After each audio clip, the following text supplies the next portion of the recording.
A juiz esclarece. Vamos abordar nesta sessão a questão dos alimentos devidos a cônjuge. Entende-se que por alimentos tudo aquilo que é indispensável ao sustento, uma habitação, vestuário e, quando estejam em causa menores de idade, tudo o que é necessário à sua formação e educação. Entende-se também que nesse conceito de alimentos estão incluídas todas as despesas necessárias para fazer face à saúde, portanto as questões de saúde do alimentando.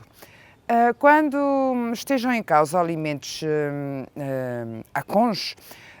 quero aqui focar que se trata de um direito excepcional, ou seja, é subsidiário e excepcional. Só se verifica em situações muito raras em que já não é possível a um dos cônjuges fazer face às suas necessidades alimentícias. A partir de 2008, o legislador entendeu que cada um dos cônjuges, depois do divórcio, devia fazer face à sua sobrevivência. E não só nas situações em que teve culpa pelo divórcio, como naquelas situações em que não teve culpa. Portanto, a culpa deixou de ser um requisito para a atribuição ou não dos alimentos, não é o critério fundamental nem essencial para a atribuição ou não do direito a alimentos, tal como, aliás, deixou de ser fundamento do divórcio. O que importa aqui averiguar é se algum dos cônjuges tem capacidade ou não de prover ao seu próprio sustento. E não basta que para tal não trabalhe, é preciso que não tenha capacidade de trabalhar, porque se um dos cônjuges não trabalhar por opção e depois de tendo capacidade de optar por não trabalhar, não existirá fundamento para a atribuição de alimento, uma vez que esse cônjuge tem todas as condições para querendo começar a trabalhar. E por isso o legislador, o julgador, o que irá fazer, no caso do desacordo quanto a essa questão, é verificar a idade, as condições de saúde, as habilitações pessoais e profissionais do cônjuge que reclama o pagamento de alimentos e irá atribuí-los ou não em função daquilo que verifique ser ou não uma situação de necessidade de carência absoluta dos alimentos que estão a ser peticionados. E só nesse caso de verificar que existe de facto uma carência de alimentos é que irá verificar se o outro cônjuge tem ou não capacidade de prestar os alimentos que estão a ser reclamados. São, portanto, requisitos para a atribuição dos alimentos uma situação de necessidade. É o primeiro requisito que o juiz deve averiguar e, no caso de chegar à conclusão que, de facto, existe uma situação de necessidade, irá verificar se o outro cônjuge tem ou não capacidade e condições para prestar alimentos a esse cônjuge. E poderá acontecer até que, por razões de manifesta equidade, mesmo existindo uma situação de necessidade, esses alimentos venham a não ser atribuídos. O que o legislador quis implementar é a ideia de que o casamento já não, deixou de ser um seguro de vida. Portanto, as pessoas relativamente às quais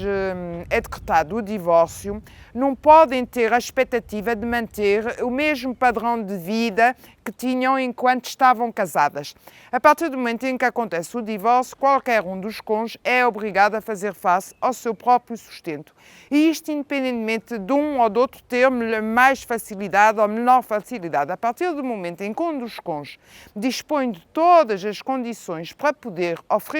rendimentos e fazer face às suas necessidades alimentícias, deixa de existir qualquer fundamento para que esse direito a alimentos venha a ser atribuído. Obviamente que o juiz, na questão da necessidade, irá averiguar como é que decorreu durante o casamento. Vamos dar-se o caso de um cônjuge que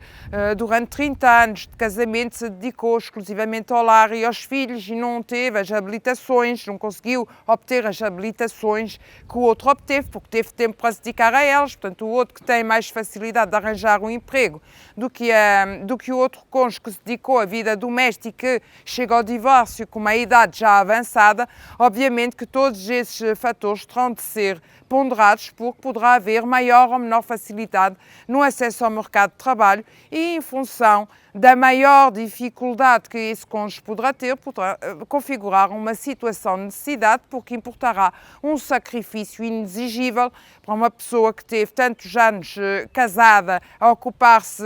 dos afazeres do lar, abdicando de um percurso académico por acordo, portanto, poderá não ter condições para integrar-se no mercado de trabalho e daí que, nesse contexto, poderá ser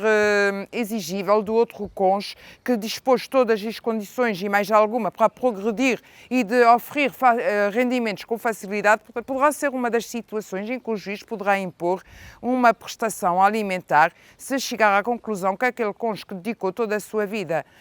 aos afazeres do lar e dos filhos já não tem condições para se integrar autonomamente no mercado de trabalho. E relativamente aos alimentos devidos a cônjuge, queria vincar aqui esta ideia de que não existe em princípio direito a alimentos a cônjuge, existe apenas em situações excepcionais, de forma subsidiária, quando não haja condições para cada um dos cônjuges fazer face às suas próprias necessidades. O casamento não dá a expectativa de poder vir a ser sustentado pelo outro, nem dá a expectativa de, em função da maior ou menor culpa do outro na dissolução do casamento,